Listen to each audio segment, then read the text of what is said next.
ಸ್ನೇಹಿತರೆ ನಮಸ್ಕಾರ. ಆಕೆ ಕನ್ನಡದ ಪ್ರಖ್ಯಾತ ಆ್ಯಂಕರ್. ಮೂಲತಃ ಕೊಡಗಿನವಳು ಆದರೂ ಕೂಡ ಕನ್ನಡವನ್ನು ಹರಳು ಹುರಿದಂತೆ ಪಟಾಪಟ ಮಾತನಾಡ್ತಾ ಮತ್ತು ನಿರೂಪಣೆಯಲ್ಲಿ ಹೊಸ ರೀತಿಯಾದಂಥ ಮಾದಕತೆಯನ್ನು ತುಂಬುತ್ತಾ ಮತ್ತು ವೀಕ್ಷಕರನ್ನು ಸೆಳೆಯೋದಕ್ಕೆ ಏನು ಬೇಕೋ ಅದನ್ನು ಮಾಡ್ತಾ ಜನಪ್ರಿಯ ಆ್ಯಂಕರ್ ಆಗಿ ಹೆಸರುವಾಸಿಯಾಗಿರುವ ಆಕೆ ಕೇವಲ ಆ್ಯಂಕರ್ ಮಾತ್ರ ಅಲ್ಲ, ನಟಿಯಾಗಿಯೂ ಕೂಡ ಗುರುತಿಸಿಕೊಂಡಾಕೆ. ಅದರಲ್ಲೂ ಕೂಡ ಈಕೆ ಸಾಕಷ್ಟು ಸೀರಿಯಲ್ಗಳಲ್ಲಿ ಸಾಕಷ್ಟು ಸಿನಿಮಾಗಳಲ್ಲಿ ನಟಿಸಿದ್ದಾರೆ. ಅದರ ಜೊತೆಗೆ ಕೆಲವೊಂದಷ್ಟು ಈ ಟಿ ವಿಯಲ್ಲಿ ಬರುವಂಥ ಈ ರಿಯಾಲಿಟಿ ಶೋಗಳು ಅಥವಾ ಈ ಬಿಗ್ ಬಾಸ್ ಅಂತಹ ಕಾರ್ಯಕ್ರಮದಲ್ಲೂ ಕೂಡ ಸ್ಪರ್ಧಿಯಾಗಿ ಬಂದಾಕೆ. ಹಾಗೆಯೇ ಮಜಾ ಟಾಕೀಸ್ನಲ್ಲಿ ವಿಶೇಷವಾದಂಥ ಪಾತ್ರದ ಮೂಲಕ ಜನರ ಪ್ರೀತಿಯನ್ನು ಗಳಿಸಿದಾಕೆ. ಆಕೆ ಬೇರೆ ಯಾರೂ ಅಲ್ಲ, ಶ್ವೇತಾ ಚಂಗಪ್ಪ. ಹೌದು, ಈ ಶ್ವೇತಾ ಚಂಗಪ್ಪ ಮೂಲತಃ ಕೊಡಗಿನವರು ಆದರೂ ಕೂಡ ಕನ್ನಡದಲ್ಲಿ ನಿರೂಪಣೆಯಲ್ಲಿ ಹೊಸ ಭಾಷ್ಯವನ್ನು ಬರೆದವರು. ಇವತ್ತಿಗೂ ಕೂಡ ಈಕೆಯ ನಿರೂಪಣೆಗೆ ಈಕೆಯದ್ದೇ ಆದಂಥ ಒಂದು ತೂಕವನ್ನು ವ್ಯಾಲ್ಯೂವನ್ನು ಉಳಿಸ್ಕೊಂಡು ಹೋಗಿರುವಂತಹ ನಿರೂಪಕಿಯೂ ಕೂಡ ಹೌದು. ನಟನಾ ಕ್ಷೇತ್ರಕ್ಕೆ ಬಂದರೆ ತನ್ನದೇ ಆದಂಥ ಛಾಪನ್ನು ಮೂಡಿಸಿರುವಂತಹ ಮಾದಕತೆ ತುಂಬಿರುವಂಥ ನಟಿಯೂ ಕೂಡ ಹೌದು. ನೋಡೋದಕ್ಕೆ ಸ್ಫುರದ್ರೂಪ ನಟಿ. ಎಷ್ಟು ಸೌಂದರ್ಯವತಿಯೋ ಅಷ್ಟೇ ಸುಂದರವಾಗಿ ಕಾರ್ಯಕ್ರಮಗಳನ್ನು ನಿರೂಪಣೆ ಮಾಡಿ ಕೊಡ್ತಾರೆ. ಒಂದು ಮಗುವಿನ ತಾಯಿ ಆಗಿದ್ದರೂ ಕೂಡ ಎಲ್ಲೂ ಕೂಡ ಸೌಂದರ್ಯದಲ್ಲಿ ಕಿಂಚಿತ್ತೂ ಕೂಡ ಕಡಿಮೆ ಆಗಲಿಲ್ಲ. ಆದರೆ ಇಂತಹ ನಿರೂಪಕಿ ಕಮ್ ನಟಿ ಶ್ವೇತಾ ಚಂಗಪ್ಪಗೆ ಒಂದು ಸಮಸ್ಯೆ ಬಿಟ್ಟು ಬಿಡದೆ ಕಾಡ್ತಾ ಇದೆ. ಅಸಲಿಗೆ ಈ ಸಮಸ್ಯೆ ಇಡೀ ಜಗತ್ತಿನಲ್ಲೇ 1-2% ಜನರಿಗೆ ಇದೆ. ನಮ್ಮ ಇಂಡಸ್ಟ್ರಿಯಲ್ಲೂ ಕೂಡ ಸಾಕಷ್ಟು ಜನರಿಗೆ ಈ ಸಮಸ್ಯೆ ಇದೆ. ಆದರೆ ಶ್ವೇತಾ ಚಂಗಪ್ಪಗಿರುವಂಥ ಸಮಸ್ಯೆ ವಿಚಿತ್ರವಾದದ್ದು. ಹಾಗಾದರೆ ಇದಕ್ಕೆ ಪರಿಹಾರನೇ ಇಲ್ವಾ? ಅದ್ಯಾವ ಸಮಸ್ಯೆಯಿಂದ ಶ್ವೇತಾ ಚಂಗಪ್ಪ ಬಳಲ್ತಾ ಇದ್ದಾರೆ ಎಲ್ಲವನ್ನೂ ಕೂಡ ನೋಡ್ತಾ ಹೋಗೋಣ. ಅದಕ್ಕಿಂತ ಮುಂಚೆ ನೀವಿನ್ನೂ ಕೂಡ ನಮ್ಮ ಚಾನಲನ್ನು ಸಬ್ಸ್ಕ್ರೈಬ್ ಮಾಡಿಲ್ಲ ಅಂದರೆ ದಯವಿಟ್ಟು ಕೂಡಲೇ ಸಬ್ಸ್ಕ್ರೈಬ್ ಮಾಡಿ ಸ್ನೇಹಿತರೆ. ಹೌದು, ನಾನು ಈಗಾಗಲೇ ಹೇಳಿದಂತೆ ಜಗತ್ತಲ್ಲಿ 1-2% ಜನ ವಿಭಿನ್ನವಾದಂತಹ ಬೇರೆ ಬೇರೆ ಸಮಸ್ಯೆಗಳನ್ನು ಬಳಲ್ತಾ ಇರ್ತಾರೆ. ಅದರಲ್ಲೂ ಕೂಡ ಈ OCD ಸಮಸ್ಯೆ ಅನ್ನುವಂಥದ್ದು ವಿಚಿತ್ರವಾದಂಥ ಸಮಸ್ಯೆ. ಇದು ಹೇಳ್ಕೊಳ್ಳೋಕ್ಕೆ ದೊಡ್ಡ ಸಮಸ್ಯೆ ಅಲ್ಲದೇ ಇದ್ದರೂ ಕೂಡ ಮಾನಸಿಕವಾಗಿ ಸಿಕ್ಕಾಬಟ್ಟೆ ಹಿಂಸೆಯನ್ನು ಕೊಡುವಂತಹ ಸಮಸ್ಯೆ.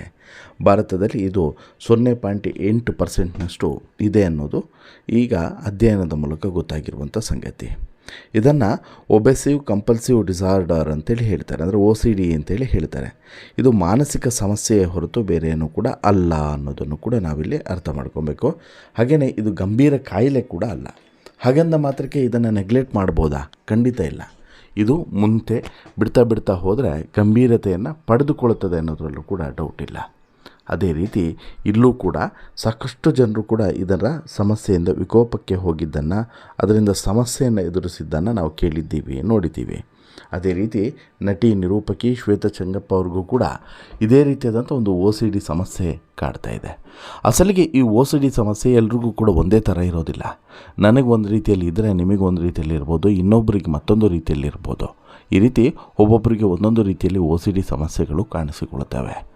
ನಟಿ ಸ್ನೇಹ, ಯಾರು ತಮಿಳಿನ ನಟಿ ಸ್ನೇಹ ಇರ್ಬೋದು, ನಿರ್ದೇಶಕರಾದಂತಹ ಪ್ರಶಾಂತ್ ನೀಲ್ ಇರ್ಬೋದು, ಹೀಗೆ ಸಾಕಷ್ಟು ಜನ ತಮ್ಮ OCD ಸಮಸ್ಯೆ ಬಗ್ಗೆ ಮುಕ್ತವಾಗಿ ಹೇಳ್ಕೊಂಡಿದ್ದಾರೆ. ಸಾಮಾನ್ಯವಾಗಿ ಹೆಚ್ಚು ಈ ರೀತಿಯಾದಂಥ ಸಮಸ್ಯೆ ಬರುವಂಥದ್ದು ಶುಚಿತ್ವಕ್ಕೆ ಸಂಬಂಧಪಟ್ಟಂತೆ. ಹೌದು, ಕ್ಲೀನಿಂಗ್ನೆಸ್ನ ಬಗ್ಗೆ ಒಂದು OCD ಎಲ್ರಿಗೂ ಕೂಡ ಇರುವಂಥದ್ದು ಹೆಚ್ಚಾಗಿ ಅಂಥೇಳಿ ಅಧ್ಯಯನದಲ್ಲೂ ಕೂಡ ಗೊತ್ತಾಗಿದೆ. ಈ OCD ಅನ್ನೋದನ್ನು ಪದೇ ಪದೇ ಅಥವಾ ಅನಗತ್ಯ ಆಲೋಚನೆ, ನಡವಳಿಕೆ ಇರುವಂಥ ಮಾನಸಿಕ ಆರೋಗ್ಯದ ಸಮಸ್ಯೆ, ಹೀಗೆ ಬೇರೆ ಬೇರೆ ರೀತಿಯಲ್ಲೂ ಕೂಡ ವಿಂಗಡಣೆ ಮಾಡಿ ನೋಡ್ಬೋದು. ಇದು ನಮ್ಮ ದೈನಂದಿನ ಜೀವನದ ಸಮಸ್ಯೆಗಳಿಗೆ ಎಡೆ ಮಾಡಿ ಕೊಡುತ್ತದೆ. ಜೊತೆಗೆ OCD ಒಂದು ಗೀಳು ಕೂಡ ಆಗಿ ಬದಲಾಗಿ ಬಿಡುತ್ತದೆ. ಸೋಂಕಿನ ಬಗ್ಗೆ, ವಸ್ತುಗಳನ್ನು ಸರಿಯಾಗಿ ಇಡೋದ್ರ ಬಗ್ಗೆ, ಏನಾದರೂ ಹಾನಿಯಾಗಿಬಿಡುತ್ತಾ ಅನ್ನುವಂತಹ ಆತಂಕದ ಬಗ್ಗೆ ಪದೇ ಪದೇ ಆಲೋಚನೆ ಮಾಡೋದಿರ್ಬೋದು. ಜೊತೆಗೆ ಯಾವುದೋ ಒಂದು ಕೆಲಸವನ್ನು ಪದೇ ಅದನ್ನೇ ಮಾಡುವಂಥದ್ದು. ಈಗ ಗುಡಿಸಿದ ಜಾಗದಲ್ಲೇ ಮತ್ತೆ ಗುಡಿಸ್ತಾ ಇರುವಂಥದ್ದು. ಸ್ವಲ್ಪ ಕಸ ನೋಡಿದ್ರೂ ಕೂಡ ಅಯ್ಯೋ ಮತ್ತೆ ಕಸ ಬಂದುಬಿಡ್ತಾನ ಅಂತೇಳಿ ಗುಡಿಸೋದು, ಒರೆಸೋದು, ಇದೇ ರೀತಿ ಮಾಡುವಂಥದ್ದು. ಅಂದರೆ ಒಟ್ಟಿನಲ್ಲಿ ಏನೋ ಒಂದು ಅವ್ರಿಗೆ ಪುರ್ಸೊತೆ ಇರಬಾರ್ದು, ಅಂದರೆ ಅದರ ಬಗ್ಗೆನೇ ಆಲೋಚನೆ. ಆಯಿತಾ, ಪಾತ್ರೆ ತೊಳೆದ್ರು ಹಾಗೆ ಪದೇ ಹೋಗಿ ಪಾತ್ರೆ ತೊಳೆಯುವಂಥದ್ದು, ಕೆಲಸನೂ ಹಾಗೆ ಮಾಡಿದ ಕೆಲಸನೇ ಮಾಡೋದು. ಈ ರೀತಿಯಾದಂಥ ಸಮಸ್ಯೆಗಳೇ ಹೆಚ್ಚು. ಇದನ್ನು ಹುಚ್ಚು ಅಥವಾ ರೋಗ ಅಂತಲೂ ಕೂಡ ಹೇಳೋದಕ್ಕೆ ಸಾಧ್ಯವಿಲ್ಲ. ಇದನ್ನು ದೊಡ್ಡ ಸಮಸ್ಯೆ ಅಂತಲೂ ಕೂಡ ಹೇಳೋಂಗಿಲ್ಲ. ಇದು ಮಾನಸಿಕ ಸಮಸ್ಯೆ, ಅದನ್ನು ಬಿಟ್ಟರೆ ಬೇರೆ ಏನೂ ಕೂಡ ಅಲ್ಲ. ಹಾಗೆಯೇ ಕೆಲವರು ಕೈ ಚೆನ್ನಾಗಿ ತೊಳೆದಿದ್ದೀನಾ ಇಲ್ವಾ ಅಂಥೇಳಿ ಪದೇ ಪದೇ ಆಲೋಚಿಸೋದು, ಪದೇ ಪದೇ ಕೈ ತೊಳೆಯೋದು, ಬೀಗ ಸರಿಯಾಗಿ ಹಾಕಿದ್ದೀನಾ ಇಲ್ವಾ ಅಂತೇಳ್ಬಿಟ್ಟು ಪದೇ ಪದೇ ಚೆಕ್ ಮಾಡಿ ನೋಡೋದು, ಹಣ ಅಥವಾ ಏನಾದರೂ ಲೆಕ್ಕ ಹಾಕಿದರೆ ಅದು ಕೂಡ ಸರಿಯಾಗಿದೆಯಾ ಇಲ್ವಾ ಅಂತೇಳಿ ಪದೇ ಪದೇ ಲೆಕ್ಕ ಹಾಕೋದು, ಯಾವುದೇ ಸೋಂಕು ಇಲ್ಲದೆ ಮನೆ ಶುಭ್ರವಾಗಿ ಇದೆಯಾ ಇಲ್ವಾ ಅಂತೇಳಿ ನೋಡುವಂಥದ್ದು, ಪದೇ ಪದೇ ಅದನ್ನೇ ಒರೆಸೋದು, ಅದನ್ನೇ ಮಾಡೋದು.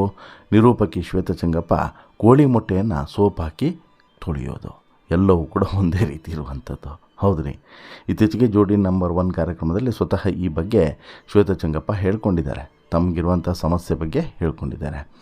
ವೇದಿಕೆಯಲ್ಲಿ OCD ಬಗ್ಗೆ ಚರ್ಚೆ ನಡೀತಾ ಇತ್ತು. ಈ ವೇಳೆ ಶ್ವೇತಾ ಅವರಿಗಿರುವಂಥ OCD ಬಗ್ಗೆ ಪ್ರಸ್ತಾಪಿಸಿ ಕುರಿ ಪ್ರತಾಪ್ ತಮಾಷೆಯನ್ನು ಮಾಡಿದ್ದಾರೆ. ಕೋಳಿ ಮೊಟ್ಟೆಯನ್ನು ಶ್ವೇತಾ ಹೆಂಗೆ ತಿಂತಾರೆ ಅಂತೇಳ್ಬಿಟ್ಟು ಕೇಳ್ತಾರೆ. ಆಗ ಅದಕ್ಕೆ ಉತ್ತರಿಸಿದಂತಹ ಶ್ವೇತಚಂಗಪ್ಪ ತಮಗಿರುವಂಥ OCD ಬಗ್ಗೆ ಹೇಳಿದ್ದಾರೆ. ನನಗೆ ಸ್ವಲ್ಪ ಜಾಸ್ತಿ OCD ಇದೆ. ನಾನು ಕೋಳಿ ಮೊಟ್ಟೆಯನ್ನು ಮನೆಗೆ ತಂದ ಮೇಲೆ ಸೋಪ್ ಹಾಕಿ ಚೆನ್ನಾಗಿ ತೊಳೆದು ಬಳಿಕ ಅದನ್ನು ಫ್ರಿಡ್ಜ್ನಲ್ಲಿ ಎತ್ತಿಡ್ತೇನೆ. ಕಾರಣ ಮೊಟ್ಟೆ ಎಲ್ಲಿಂದ ಬರುತ್ತೆ ಅಂತೇಳಿ ಗೊತ್ತಾ ಅಂತೇಳ್ಬಿಟ್ಟು ಹೇಳಿ ಶ್ವೇತಾ ನಕ್ಕಿದ್ದಾರೆ. ಅದಕ್ಕೆ ಸಂಬಂಧಿಸಿದಂತೆ ಪ್ರೋಮೋ ಕೂಡ ಸಿಕ್ಕಾಪಟ್ಟೆ ವೈರಲ್ ಆಗಿತ್ತು.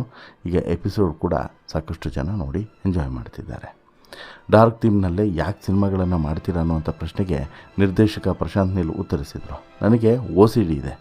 ಬೇರೆ ಬಣ್ಣಗಳನ್ನು ಹೆಚ್ಚು ಇಷ್ಟಪಡೋದಿಲ್ಲ, ಹೆಚ್ಚು ಬಣ್ಣದ ಬಟ್ಟೆಗಳನ್ನು ಧರಿಸಲ್ಲ. ನನ್ನ ವೈಯಕ್ತಿಕ ವಿಚಾರಗಳೇ ಸಿನಿಮಾಗಳಲ್ಲಿ ಪ್ರತಿಫಲಿಸುತ್ತೆ ಅನ್ನುವಂಥ ಮಾತನ್ನು ಅವತ್ತು ಪ್ರಶಾಂತ್ ನೀಲ್ ಹೇಳಿದರು. ಇದರ ಜೊತೆಗೆ ತಮಿಳು ನಟಿ ಸ್ನೇಹ ಕೂಡ ತಮಗೆ ಶುಚಿತ್ವದ ಬಗ್ಗೆ OCD ಇದೆ ಅನ್ನುವಂತಹ ಒಂದು ವಿಚಾರವನ್ನು ಸಂದರ್ಶನದಲ್ಲಿ ಒಪ್ಕೊಂಡಿದ್ದರು. ಮನೆಯನ್ನು ಪದೇ ಪದೇ ಪದೇ ಕ್ಲೀನ್ ಮಾಡ್ತಾನೆ ಇರ್ತೀನಿ. ನನ್ನ ಸುತ್ತಮುತ್ತ ಎಲ್ಲವೂ ಕೂಡ ಸ್ವಚ್ಛಾಗಿ ಇರಬೇಕು. ನನಗೆ ಅದೊಂದು OCD ಆಗಿ ಹೋಗಿದೆ. ಇದೇ ಕಾರಣಕ್ಕೆ 3 ಬಾರಿ ಮನೆಯನ್ನು ಬದಲಾಯಿಸುವಂತಾಯಿತು ಅಂತಲೂ ಕೂಡ ಹೇಳಿದ್ದಾರೆ. ಕನ್ನಡದ ರವಿಶಾಸ್ತ್ರಿ ಮತ್ತು ಕುರುಕ್ಷೇತ್ರ ಸಿನಿಮಾಗಳಲ್ಲೂ ಕೂಡ ಸ್ನೇಹ ನಟಿಸಿದರು. ಅವರು ತಮ್ಮ ಸಮಸ್ಯೆ ಬಗ್ಗೆ ಹೇಳ್ಕೊಂಡಿದ್ದಾರೆ. ಹೀಗೆ ಸಾಕಷ್ಟು ಜನ ನಟಿಯರಿಗೆ ಇಂಥದ್ದೊಂದು ಸಮಸ್ಯೆ ಇದ್ದೇ ಇದೆ. ಈ ಸಮಸ್ಯೆಯನ್ನು ದೊಡ್ಡ ಗಂಭೀರವಾಗಿ ಪರಿಗಣಿಸುವಂಥ ಸಾಧ್ಯತೆ ಇಲ್ಲದೇ ಇದ್ದರೂ ಕೂಡ ನೆಗ್ಲೆಕ್ಟ್ ಅಂತೂ ಮಾಡೋ ಹಾಗಿಲ್ಲ. ಯಾಕಂತ ಹೇಳಿದ್ರೆ ಪದೇ ಪದೇ ಒಂದೇ ಸಮಸ್ಯೆಗಳು ಎದುರಾಗುವಂಥದ್ದು ಒಳ್ಳೆಯದು ಕೂಡ ಅಲ್ಲ ಅನ್ನೋದು ಕೂಡ ಸತ್ಯ. ಒಂದು. ಎರಡನೇ ವಿಚಾರ, OCD ಅನ್ನೋದು ತುಂಬ ಕಾಮನ್ ಕಾಯಿಲೆ. ಏನು ವಿಚಿತ್ರವಾದದ್ದು ಅಥವಾ ವಿಶೇಷವಾದದ್ದು, ಯಾರಿಗೂ ಬಾರದೇ ಇರೋದಂತಲ್ಲ. ನಮ್ಮೆಲ್ಲರಲ್ಲೂ ಕೂಡ ಅದೊಂದು ಭಾವನೆ ಇರ್ತದೆ. ಬಟ್ ಹಾಗಂದ ಮಾತ್ರಕ್ಕೆ ನಾವು ಅದನ್ನು ಹೆಚ್ಚು ಮಾಡ್ಕೊಳಕ್ಕೆ ಹೋಗಲ್ಲ. ಅವರು ಆ ರೀತಿ ಸಮಸ್ಯೆ ಇರೋರು ಸ್ವಲ್ಪ ಅದನ್ನು ಹೆಚ್ಚಾಗಿ ವ್ಯಕ್ತಪಡಿಸೋದಕ್ಕೆ ಹೋಗ್ತಾರೆ, ಆಮೇಲೆ ಸರಿ ಹೋಗ್ತಾರೆ. ಇಲ್ಲೂ ಕೂಡ ಹಾಗೆ ಪ್ರಮುಖವಾಗಿ ಈಗ ಎಲ್ಲವನ್ನು ಕೂಡ ಗಮನಿಸಿದ್ರೆ ಶ್ವೇತಚಂಗಪ್ಪ ಕೂಡ ಈ OCD ಸಮಸ್ಯೆಯಿಂದ ಬಳಲ್ತಿದ್ದಾರೆ. ಅದಕ್ಕೆ ಸೂಕ್ತವಾದಂತಹ ಚಿಕಿತ್ಸೆಯನ್ನು ಪಡೆದು ಹೊರಗಡೆ ಬರುವಂಥ ಪ್ರಯತ್ನವನ್ನು ಕೂಡ ಮಾಡ್ತಿದ್ದಾರೆ ಅನ್ನೋದು ವಾಸ್ತವ. ಒಟ್ಟಾರೆ ನಿಮಗೇನು ಅನಿಸುತ್ತೆ ಸ್ನೇಹಿತರೆ? ನಿಮಗೆ ಗೊತ್ತಿರೋರು ಯಾರಾದರೂ ಇದೇ ರೀತಿ OCD ಸಮಸ್ಯೆಯಿಂದ ಬಳಲ್ತಿದ್ದಾರಾ? ಏನು ಪರಿಹಾರವನ್ನು ಕಂಡುಕೊಂಡಿದ್ದಾರೆ ಅನ್ನೋದನ್ನು ಕಮೆಂಟ್ ಮಾಡಿ ತಿಳಿಸಿ. ಜೊತೆಗೆ ಈ ಸ್ಟೋರಿ ಇಷ್ಟ ಆಯಿತು ಅಂತ ಹೇಳಿದ್ರೆ ಲೈಕ್ ಮಾಡಿ, ಶೇರ್ ಮಾಡಿ, ಚಾನಲ್ಗೆ ಸಬ್ಸ್ಕ್ರೈಬ್ ಆಗೋದನ್ನು ಮರಿಬೇಡಿ. ಧನ್ಯವಾದ.